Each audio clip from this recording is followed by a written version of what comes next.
नमस्कार, आप देख रहे हैं देश न्यूज। मैं हूं आपके साथ सूरज पाठक। हमारे खास कार्यक्रम मंथन में आपका स्वागत है। मंथन में आज हम बात करने वाले हैं कि गवर्नर का दर्द। एक गवर्नर किसी भी राज्य के लिए first person of the state होता है।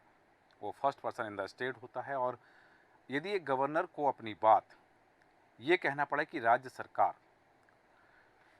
उसकी बात नहीं मान रही, या फिर राज्य सरकार में जो मुखिया हैं, मतलब प्रधान मुख्यमंत्री जो हैं उस राज्य के, वो संविधान का उल्लंघन कर रहे हैं, तो बड़ी बात हो जाती है। दरअसल पश्चिम बंगाल के गवर्नर सीवी आनंद बोस ने तृणमूल कांग्रेस पर निशाना साधा है। चुनाव के बाद से राज्य में जारी हिंसा को लेकर के उन्होंने कहा है कि राज्य में कई जगहों पर मौत का तांडव हो रहा है और राज्य सरकार हिंसा के शिकार लोगों को राजभवन नहीं आने दे रही है। बंगाल की मुख्यमंत्री संविधान की उपेक्षा कर रही हैं। और जिस तरह से देखा कि भारतीय जनता पार्टी के जो नेता हैं और विधानसभा में नेता प्रतिपक्ष हैं शुवेंदु अधिकारी, और चुनावों के बाद जारी हिंसा के पीड़ितों को राजभवन जाने से रोका गया था। इसके पीछे पुलिस ने कारण दिया था कि राजभवन के आसपास सेक्शन 144 मतलब धारा 144 लागू है। दरअसल पुलिस ने भारतीय जनता पार्टी के नेता और विधानसभा में नेता प्रतिपक्ष शुवेंदु अधिकारी और चुनाव के बाद जारी हिंसा के पीड़ितों को राजभवन नहीं जाने दिया था। और उसके बाद जो गवर्नर हैं बॉस, उन्होंने कहा कि मैंने इन सभी लोगों को राजभवन आने और मुझसे मिलने की लिखित अनुमति दी थी, लिखित इजाज़त दी थी। इसके बावजूद उन्हें राजभवन आने से रोका गया। मैं स्तब्ध हूं कि कुछ कारण बताकर इन सभी लोगों को अपने लोकतांत्रिक अधिकारों का इस्तेमाल करने से रोका गया है।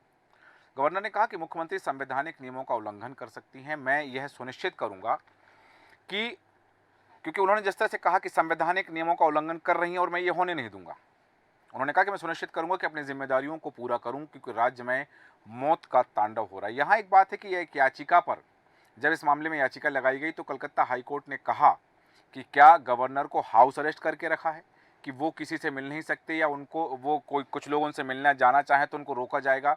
इस पर भी सवाल खड़े हो रहे हैं। एक गवर्नर का यह कहना कि राज्य की मुखिया, राज्य की मुख्यमंत्री संविधान का उल्लंघन कर रही हैं, और कोर्ट का यह पुलिस से पूछना कि क्या गवर्नर को हाउस अरेस्ट करके रखा है। गवर्नर जैसे पद पर बैठे व्यक्ति यदि इस तरह की बात करते हैं तो फिर चर्चाएं लाजमी हो जाती हैं, और इसी विषय पर हम चर्चा करने वाले हैं। खास मेहमान हमारे साथ हैं, आपका परिचय कराते हैं। हमारे साथ एआईएमए के प्रवक्ता अरमान कबीर जी हैं। अरमान कबीर जी, बहुत स्वागत है आपका देश न्यूज में। साथ ही हमारे साथ हैं राजनीतिक विश्लेषक तनुज दीक्षित जी। तनुज दीक्षित जी, आपका बहुत स्वागत है देश न्यूज में। और भारतीय जनता पार्टी के प्रवक्ता जितेंद्र मणि त्रिवेदी जी हमारे साथ हैं। जितेंद्र मणि त्रिवेदी जी, आपका बहुत स्वागत है देश न्यूज में। सबसे पहले चर्चा की शुरुआत करूंगा, जितेंद्र मणि जी आपके पास आना चाहूंगा। बात आ रही है कि पश्चिम बंगाल के गवर्नर जो कह रहे हैं कि राज्य में संविधान की अवहेलना हो रही है, संविधान का उल्लंघन होना, और राज्य की मुख्यमंत्री जो हैं वो संविधान का पालन नहीं कर रही हैं। और कोर्ट कह रहा है, पुलिस से पूछ रहा है कि क्या गवर्नर हाउस अरेस्ट हैं। ये एक बड़ी बात आ जाती है कि कोर्ट यदि पुलिस से इस तरह का सवाल करे, क्योंकि गवर्नर जो राज्यपाल हैं, राज्यपाल का जो संवैधानिक पद है वह उस राज्य के प्रथम नागरिक के रूप में उन्हें देखा जाता है। यदि उनकी यह स्थिति है कि वो अपना दर्द बयां कर रहे हैं, उनके अंदर का जो दर्द है, तो राज्य में क्या स्थिति हो सकती है, क्योंकि उन्होंने साफ कहा है कि राज्य में मौत का तांडव हो रहा है। आपकी प्रतिक्रिया? सबसे पहले तो मैं देश न्यूज से धन्यवाद दूंगा। हमारे जितने पैनलिस्ट भाई हैं सबको मैं हृदय से स्नेहपूर्वक आशीर्वाद भी है, छोटे भाई भी हैं। देखिए, हम भारतीय जनता पार्टी पश्चिम बंगाल में जब शुरू किए थे तो ये हमने कभी नहीं सोचा था कि कोई पार्टी जीत के भी राज्य के प्रथम नागरिक जो हैं उनके बातों की भी अवहेलना होगी। हमने जब राजनीतिक कैरियर अपना शुरू किया था, श्रद्धेय स्वर्गीय अटल बिहारी वाजपेयी जी के पद चिन्हों को देखते हुए, हमने कभी नहीं सोचा था कि पश्चिम बंगाल जो देश की दिशा दिखाता था, आज पश्चिम बंगाल के ऊपर हमें कहने पर शर्म आती है कि हम पश्चिम बंगाल के वासी हैं। आप जीती हैं, आप हमारी मुख्यमंत्री हैं, लेकिन जीतने के बाद ऐसा तांडव समझ से परे है। और राज्यपाल जिन्होंने अपना आदेश भी दिया था कि वो पीड़ित हमसे मिल सकते हैं, उनसे मिलने नहीं दिया जा रहा है। हाँ। और इस तरह की तानाशाही जीतने के बाद शायद भारतीय राजनीति में ये पहली बार देखी जा रही है। ठीक है, भारतीय राजनीति में इस तरह की तानाशाही पहली बार देखी जा रही है। वापस आता हूँ आपके पास में, लेकिन अरमान कबीर जी, जिस तरह से गवर्नर कह रहे हैं कि राज्य में मौत का तांडव चल रहा है, ये उनकी जो पीड़ा है या फिर वो जो बता रहे हैं कि राज्य में किस तरह की स्थिति है? क्योंकि इसके कुछ दिन पहले भी एक बात आई थी कि भारतीय जनता पार्टी के 2500 से ज़्यादा कार्यकर्ता भाजपा कार्यालय में छिपे बैठे हैं या वहां शरण ले रखी हैं, क्योंकि उनको डर है कि इस हिंसा के चलते उनकी जान जा सकती है। तो राज्य में मौत का तांडव चल रहा है। मुख्यमंत्री जो हैं उनके बारे में कहा जा रहा है कि वो तानाशाही कर रही हैं। आपकी क्या प्रतिक्रिया है अरमान कबीर जी? देखिए, दोनों मैं सबसे पहले आप लोगों का धन्यवाद देता हूं कि इस ऐसे मौके पर आपने हमें अपना पक्ष रखने का मौका दिया है। स्वागत है। बड़े भाई हैं हमारे जितेंद्र मणि त्रिवेदी जी, इनका हमेशा बना रहता है, ठीक है। लेकिन जो है सो कि मतलब बन सकता है, हमारी जो है आइडियोलॉजी अलग हो सकती है, ठीक है। लेकिन मैं अक्सर देखता हूं, और हमारा जो संगठन है, हमारा ऑल इंडिया माइनॉरिटी एसोसिएशन, ये सबसे पहले किसी भी पार्टी का पक्षधर नहीं होता है। ठीक है। ना तृणमूल कांग्रेस और ना भारतीय जनता पार्टी और या जो कांग्रेस या सीपीएम यहाँ पे जो दल है, ठीक है, इन दोनों की लड़ाई में राज्य में अशांति फैलती है। भारतीय जनता पार्टी है वहां वो तांडव मचाते हैं, जहां पर तृणमूल कांग्रेस मजबूत होती है, तृणमूल कांग्रेस यहाँ पर तांडव मचाती है। अब जो है, अब आ जाइए कि अक्सर यहाँ पर सेंट्रल कई एक इससे पहले भी घटनाएं हुई है, यहाँ पर सांप्रदायिक हिंसा भी हुआ है। लेकिन जब यहाँ पर सेंट्रल एजेंसीज जब यहाँ पर इन्वेस्टिगेशन के लिए आते हैं, तो उनका पक्षपात रवैया भी यहाँ पर देखने के लिए मिला है। जिसमें जब जी आप कुछ कहना चाहते हैं? आपने कहा कि सेंट्रल एजेंसी आती है तो पक्षपातपूर्ण रवैया मिलता है। यहाँ हम बात कर रहे हैं कि राज्य में राज्यपाल और मुख्यमंत्री के बीच में जिस तरह का ये है, इसे हम शीत युद्ध ही कहेंगे कि वो कह रहे हैं कि मुख्यमंत्री मतलब राज्य की पुलिस जो पीड़ित आ रहे हैं उनसे मिलने नहीं दे रही है, तो क्या उनको हाउस अरेस्ट करके रखा है? कोर्ट को यह क्यों पूछना पड़ रहा है?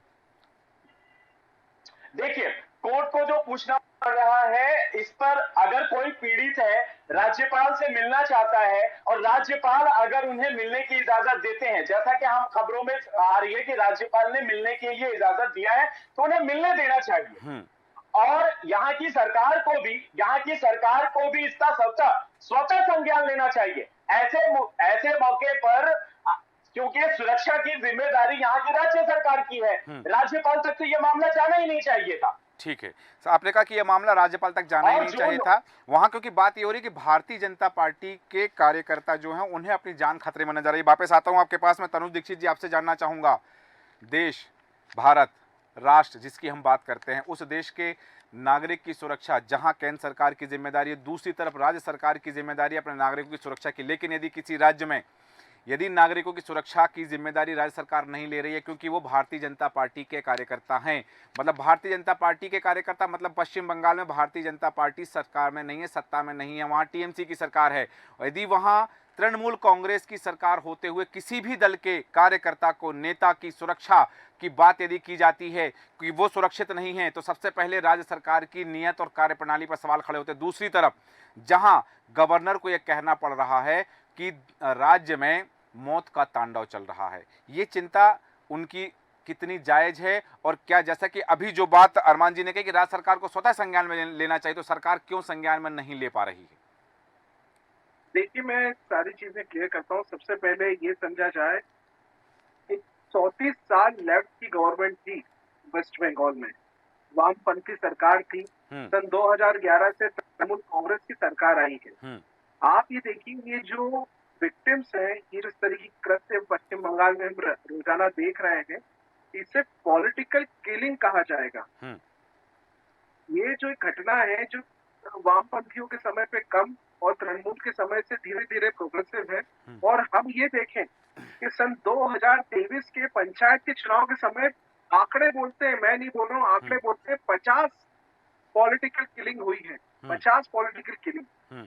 देखिए ये कोई मजाक नहीं है, जबकि तृणमूल कांग्रेस की मुख्यमंत्री ममता बनर्जी, गृह मंत्री ममता बनर्जी, उन्हें सही में इस बारे में संज्ञान लेने की सत्ता आवश्यकता है कि क्यों इस राज्य में सरकार इनकी है, सत्ता उनकी है, तो क्यों इस तरीके से कानून का जो पक्ष है वो इतना कमजोर है। क्यों कॉन्स्टिट्यूशनल जो आपके गवर्नर है प्रदेश के, कॉन्स्टिट्यूशनल सबसे बड़ा पद होता है, क्यों वो इस तरीके के आरोप सरकार पर, गंभीर आरोप सरकार पर, साथ ही साथ सबसे बड़ी बात पुलिस की सुरक्षा पर। आप देखिए जब जगदीश धनखड़ जी पश्चिम बंगाल के गवर्नर थे, उस समय भी उनमें सीआरपीएफ की सुरक्षा मुहैया कराई गई थी। क्यों पश्चिम बंगाल की पुलिस पर किसी भी केंद्र के कॉन्स्टिट्यूशनल पद के जो गरिमा, स्वतः गरिमा में रहते हैं, ऐसे पदों के आश्रित नेताओं को भरोसा नहीं है। तो ये वाकई में एक राज्य सरकार के ऊपर प्रश्न का हिस्सा है। साथ ही साथ ये मामला जिस पर आज हम चर्चा कर रहे हैं, इसमें जो शुभेंदु अधिकारी जो कि भारतीय जनता पार्टी के विधायक भी हैं और लीडर ऑफ अपोजिशन भी हैं, नेता प्रतिपक्ष हैं जी, जब नेता प्रतिपक्ष है, जब वो विक्टिम्स को लेकर के गवर्नर हाउस जाते हैं मिलने के लिए, तो उन्हें गिरफ्तार कर लिया जाता है और रोक दिया जाता है। उन्हें हाई कोर्ट की शरण में जाना पड़ता है और हाई कोर्ट से परमिशन लानी पड़ती है, जिसके लिए वो स्वतः गवर्नर से मिलने जा सके, उन विक्टिम्स की मुलाकात करा सके। जबकि हाई कोर्ट भी उन्हें कुछ निर्देशों के साथ ही परमिशन दे चुकी है कि वो विक्टिम्स किन किन को ले जाएंगे, उनकी लिस्ट ले जाएं और पुलिस को सूचना करें।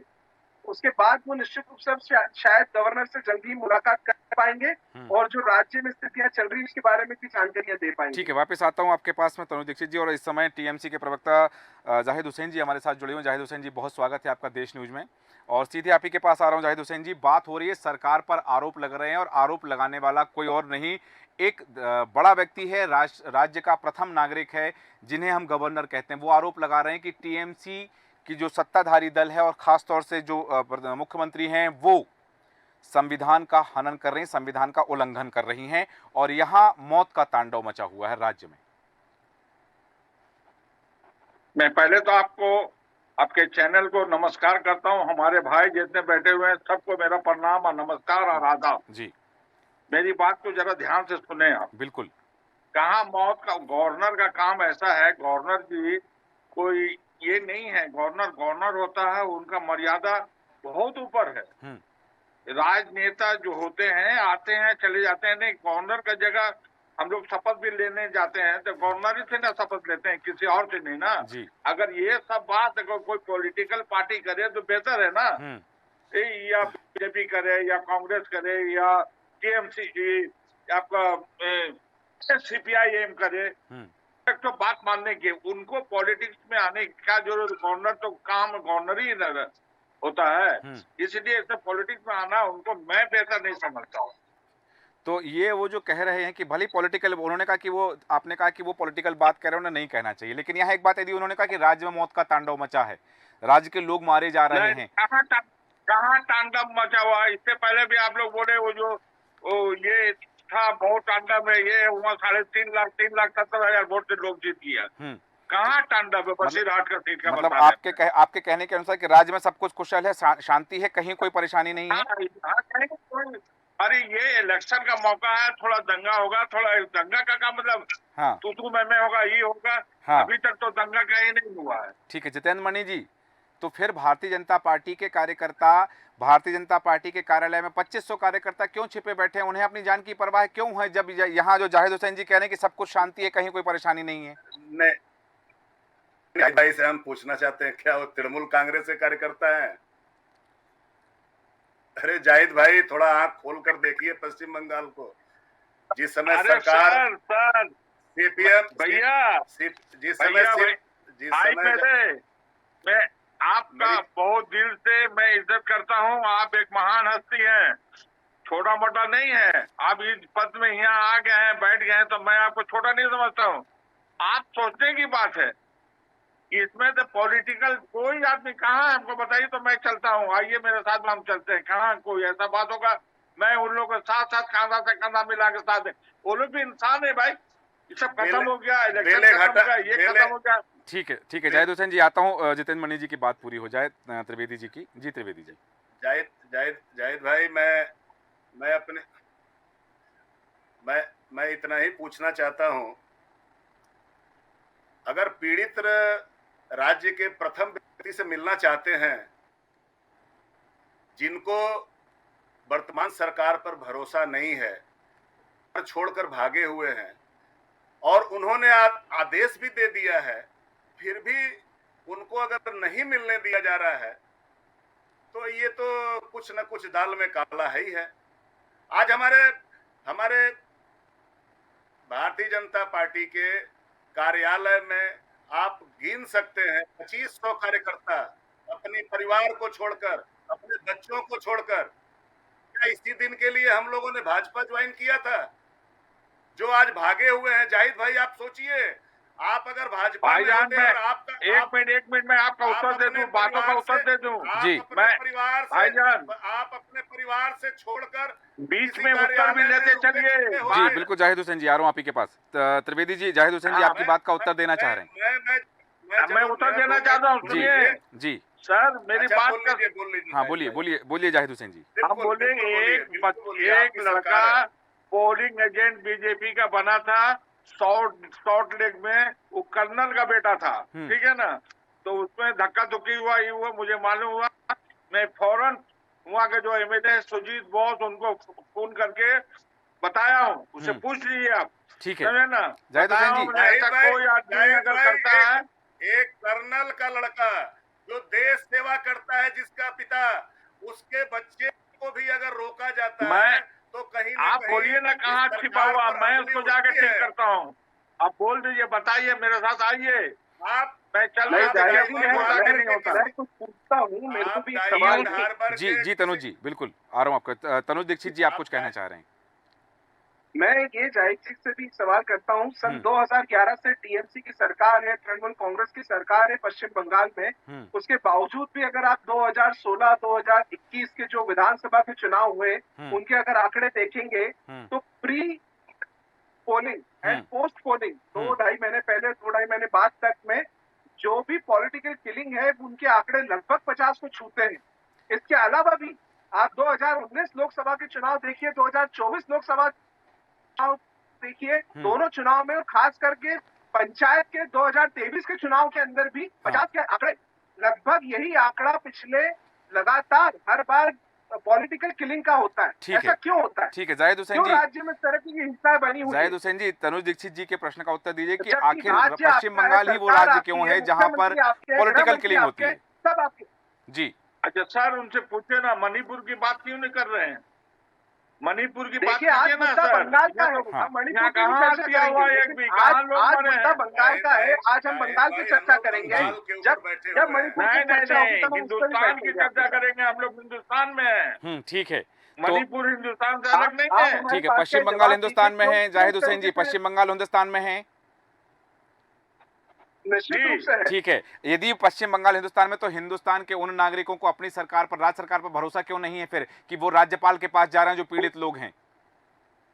अरे भाई, पूरा भरोसा है, वो तो उन लोगों का काम है इतना करना। नहीं करेगा तो अपोजिशन का क्या काम है? ठीक है, अपोजिशन यदि जा रहे हैं, यदि अपोजिशन राज्यपाल से मिलने जा रहे हैं, सुनिए जी जी मेरा बात जरा गौर से सुनिए। जी बिल्कुल जाहिद हुसैन जी, ठीक ठाक नहीं रहता, पब्लिक उनकी सीट कैसे दे देता हूँ? मतलब यदि राज्य का कोई नागरिक, यदि आप भी, भले आपकी सत्ता हो, आपकी पार्टी की सत्ता हो, यदि आप राज्यपाल से मिलने जाएंगे तो क्या सरकार आपको रोक सकती है, या हाँ या नहीं, इतना बता दीजिए। नहीं, कहे तो क्यों रोकेंगे, हम लोग तो नहीं रोक रहे हैं। तो फिर ये शुभेंदु अधिकारी को और उनके पीड़ितों को क्यों रोका गया? ये पीड़ितों को कोई नहीं रोक, कर रहे हैं, ये कर रहे हैं, वो कर रहे हैं, स्लोगन लगा रहे हैं, आवाज दे रहे हैं। चलिए ठीक है, वापस आता हूँ आपके पास में। ठीक है, वापस आता हूँ। अरमान कबीर जी, आपसे जानना चाहूंगा कि आपने कहा कि आप किसी भी पार्टी के सपोर्ट में नहीं रहते हैं, आपका संगठन किसी पार्टी के सपोर्ट, राजनीतिक दल के सपोर्ट में नहीं रहता, लेकिन आम नागरिक, पश्चिम बंगाल का आम नागरिक कितना सुरक्षित है? पहला सवाल। दूसरा सवाल, क्या पश्चिम बंगाल का कोई भी व्यक्ति, चाहे वो किसी भी राजनीतिक दल का हो, अपोजिशन का हो या सत्ताधारी दल का हो, क्या राज्यपाल से मिलने के लिए उसे कोई रोक सकता है? नहीं, राज्यपाल राज्य का राज्य का मुखिया होता है, वो आवेदन करता है मैं मिलना, ठीक है, राज्यपाल से। राज्यपाल पूरा मार्केट ठीक है जाहिद हुसैन जी, आपके पास आ रहा हूँ अरमान जी की बात पूरी हो जाए फिर आपके पास आ रहा हूँ जाहिद हुसैन जी। लेकिन जिस तरह का प्रोपोगंडा शुभेंदु अधिकारी करते हैं वो भी मान्य नहीं है। हाँ जिस तरह से संदेश खाली जी आ रहा हूँ आपके पास में, आ रहा हूँ बिल्कुल त्रिवेदी जी, आ रहा हूँ। आरोप लगाया और वीडियो ये पता चला कि वो जो घटनाएं थी, ठीक है, वो सजाई हुई घटनाएं थी, वो एक षड्यंत्र रचा गया था, जिसके वो वीडियो तुरंत रिलीज होने के बाद वहां की जो पीड़िता थी, जिनके नाम से जिन्होंने एफआईआर करवाया था, वो एफआईआर वापस लेने आ जाते हैं। नहीं ठीक है, वो आपने कहा कि वो एक मसला अलग था, लेकिन यहाँ त्रिवेदी जी जो बात अभी अरमान कबीर जी कह रहे हैं कि ये प्रोपोगंडा था, शुभेंदु अधिकारी प्रोपोगंडा कर रहे हैं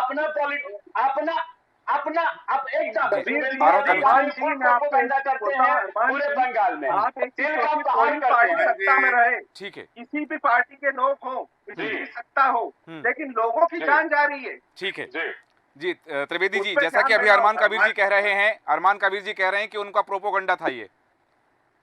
देखिए प्रोपोगंडा वो विरोधी दल के नेता हैं और जी आ रहा हूँ जाहिद हुसैन जी, बस त्रिवेदी जी की बात हो जाए, आप ही के पास आ रहा हूँ। उनके कार्यकर्ताओं को घर छोड़कर भागना पड़ा। अगर वो देश की हमारे राज्य की महिला मुख्यमंत्री अगर उस चीज को नहीं ध्यान में दे रही हैं, वो खुद यहाँ की गृह मंत्री हैं, तो राज्य के जो प्रथम व्यक्ति हैं उनसे मिलाने का पूरा उनका जगह बनता है। ठीक है, वापस आता हूँ जाहिद हुसैन जी, कुछ कहना चाह रहे हैं, अपनी बात रखिएगा। एक चीज जी त्रिवेदी जी, और मैं पाठक जी बोलना चाहता हूँ, त्रिवेदी जी, पश्चिम बंगाल ही हिंदुस्तान का ऐसा प्रदेश बन गया है जहां पंचायत का चुनाव, मैं खुद 79 का कैंडिडेट, वहां के ओसी मुझे कहते हैं बूथ लूटे जा रहे हैं मेरे सामने, और वहां के ओसी कहते हैं त्रिवेदी जी अपनी चले जान अपना जो खराब हो जाए। जी जाहिद जी, ये क्या है, अराजकता नहीं है तो फिर क्या है? पाठक जी एक सेकंड, इस 79 से जाहिद भाई मेरी बात को, आ रहा हूँ अरमान जी आपके पास, आ रहा हूँ अरमान कबीर जी, आ रहा हूँ आपके पास। जी बिल्कुल, इस 79 से मुझे लूट कर हरा दिया गया। ठीक है त्रिवेदी जी आपकी बात का उत्तर लेना है, जाहिद हुसैन जी से। भारतीय जनता पार्टी जीत कर दिखा देती है कि अगर सही तरीके से चुनाव हो। अरमान कबीर जी आ रहा हूँ आपके पास में, जाहिद हुसैन जी से उत्तर लेकर फिर आपके पास आता हूँ। जी जाहिद हुसैन जी, एक सवाल खड़े किए हैं त्रिवेदी जी ने कि कैसी अराजकता है, ये कैसा राज्य है जहां नागरिक सुरक्षित नहीं है, चुनाव की प्रक्रिया जो है वो निष्पक्ष नहीं है। अरे इन लोगों का काम यही सब करता है। आप संदेश खाली का क्या हुआ भाई? संदेश खाली का क्या हुआ, पूछिए तो उनसे। हाँ हम लोग अरमान कबीर जी आ रहा हूँ आपके पास, जाहिद जी की बात पूरी हो जाए फिर आपके पास। जाहिद जी मुझे आप बताइए, संदेश खाली मुद्दे की बात आपने करी, जो शाहजहान शेख मुख्य आरोपी था संदेश खाली का, आप उसके बारे में बात करिए। क्या होता है, ईडी जब जाती है गिरफ्तार करने तो पथराव करते हैं। आप सोचिए सीबीआई को केस सौंपना पड़ा, सीबीआई केस सौंपने के बाद में गिरफ्तारी होती है। ये ऐसे मुद्दे हैं, मार्मिक मुद्दे हैं। संदेश खाली की बात ना ही करें तो बेहतर है। ठीक है, हम संदेश खाली की बात ना करें, हाँ ठीक है, आप सभी के बाद वापस आता हूँ। अरमान कबीर जी आप कुछ कहना चाह रहे हैं, अपनी बात रखिएगा। जी तनुज जी, संदेश खाली का जहां तक मामला है, ठीक है, उसका दोषी गिरफ्तार है, अगर वो दोषी साबित हो जाता है उसे फांसी पर चढ़ा दीजिए। कौन रोक रहा है? कौन रोक रहा है? मेरा एक ही कहना है, क्या बंगाल इतना सुरक्षित नहीं है? क्या बंगाल इतना सुरक्षित नहीं है कि कोई भी लेकिन गवर्नमेंट की एजेंसी अगर जाती है, क्या उनके सुरक्षा के सवाल खड़े होंगे? वहाँ की महिलाओं ने अपने एफआईआर को वापस भी लिया है। ठीक है, आज हम जिस मुद्दे पर बात कर रहे हैं अपने मुद्दे पर केंद्रित रहेंगे, हम विषय पर केंद्रित रहेंगे। ठीक है अरमान कबीर जी हम विषय पर केंद्रित रहेंगे। जी त्रिवेदी जी आ रहा हूँ, अरमान कबीर जी की बात हो जाए, अब वापस आ रहा हूँ त्रिवेदी जी। अरमान कबीर जी, यहाँ सीधी बात यह है कि क्या पश्चिम बंगाल में सब कुछ सही है? यदि नहीं है तो गवर्नर का दर्द क्यों छलका? अरमान कबीर जी बहुत कम शब्दों में उत्तर दीजिए। देखिए देखिए एकदम मैं कह रहा हूं कि गवर्नर पे सभी जानते हैं। हाँ। राजनीति करने वाले गवर्नर के ऊपर सेंट्रल गवर्नमेंट का छाप होता है। ठीक है। इससे कोई नकार नहीं सकता है। हाँ। ठीक है। अब यहाँ पे पश्चिम बंगाल में जब जब सेंट्रल एजेंसियां आई हैं उनके ऊपर पक्षपात का रवैया रहा है। जिस 79 वार्ड की बात कर रहे हैं जितेंद्र मणि त्रिवेदी जी, मैं उनसे एक सवाल करना चाहता हूं। कुछ साल पहले 2 साल पहले वहां एक सांप्रदायिक दंगा फैला था जिसकी एफआईआर में एनआईए ने रिपोर्ट किया कि दोनों तरफ से लाठियां चली, बम चले, ईंटें चले, पत्थर चले, सब कुछ। ये एफआईआर की कॉपी हमारे पास पड़ी हुई है। लेकिन कार्रवाई सिर्फ एक समुदाय के लोगों पर किया गया। क्या ये पक्षपात रवैया नहीं था? जितेंद्र मणि त्रिवेदी भैया आप कहां थे उस समय? सरकार किसकी थी? सरकार एक भी नामजद किसी दूसरे समुदाय से नहीं था। मैं वही पूछ रहा हूँ, उस समय सरकार किसकी थी अरमान जी? किसकी सत्ता थी राज्य में? सेंट्रल इन्वेस्टिगेशन कर रही थी। वहीं पे आ रहा हूँ जी ठीक है। आप समय की सीमा का ध्यान रखते हुए जितेंद्र मणि त्रिवेदी जी कम शब्दों में अपनी बात रखिएगा। आप मैं एक अंतिम बात रखना जी चाहूंगा। आ रहा हूँ तनुज जी, बिल्कुल अंतिम प्रतिक्रिया के लिए आपके पास आ रहा हूँ जी। अरमान भाई आप कह रहे हैं ठीक है अरमान जी आपकी बात का जवाब आप ही की बात का जवाब दे रहे हैं। अरमान जी जितेंद्र मणि त्रिवेदी जी आप ही की बात का जवाब दे रहे हैं। मालूम होना चाहिए एक समुदाय के लूटा गया, यहाँ तक कि सीसीटीवी वहां से हटा दिया गया। जब एनआईए ने जांच किया वहां 16 आदमी को 1 लाख का इनाम रखा गया उनको पकड़ने के लिए। आप उस समय कहाँ थे? यहाँ की सरकार कहाँ चलिए थी? ठीक है। अब चूंकि यहाँ बीता जो कुछ हो चुका उस पर चर्चा नहीं करेंगे, समय की सीमा का ध्यान रखेंगे। त्रिवेदी जी बिल्कुल। और अंतिम प्रतिक्रिया के लिए तनुज दीक्षित जी आपके पास आ रहा हूँ कि आज पश्चिम बंगाल की जो बात है, अरमान कबीर जी समय की सीमा का ध्यान रखेंगे हम। ठीक है अरमान कबीर जी समय की सीमा का ध्यान रखते हुए तनुज दीक्षित जी आपके पास आ रहा हूँ अंतिम प्रतिक्रिया पूरी चर्चा पर। रेखा पात्रा जी ने भी ठीक है अरमान जी त्रिवेदी जी ठीक है वापस आता हूँ, तनुज जी की बात पूरी हो जाए। को पता है, जाहिद भाई को पता है, जब नड्डा जेपी नड्डा अरमान जी त्रिवेदी जी तनुज दीक्षित जी की बात पूरी हो जाने दीजिएगा। जी तनुज दीक्षित जी देखिए सभी को बात पता है, जब रेखा पात्रा कैंडिडेट बनी और हारने के बाद में फैमिली विड्रॉल करा, सबको सामने बात पता है। साथ ही साथ जेपी नड्डा जब भारतीय जनता पार्टी के अध्यक्ष के रूप में सन 2020-21 में गए थे साउथ 24 परगना दौरे पर थे, तब उनके ऊपर पत्थर से हमला हुआ है। ये बात किसी से छुपी नहीं। आज त्रिपाठी जी बैठे ये बात जानते हैं। आज आप देखिए आज भी कंडीशन 4 सालों में भी बंगाल की नहीं बदली है।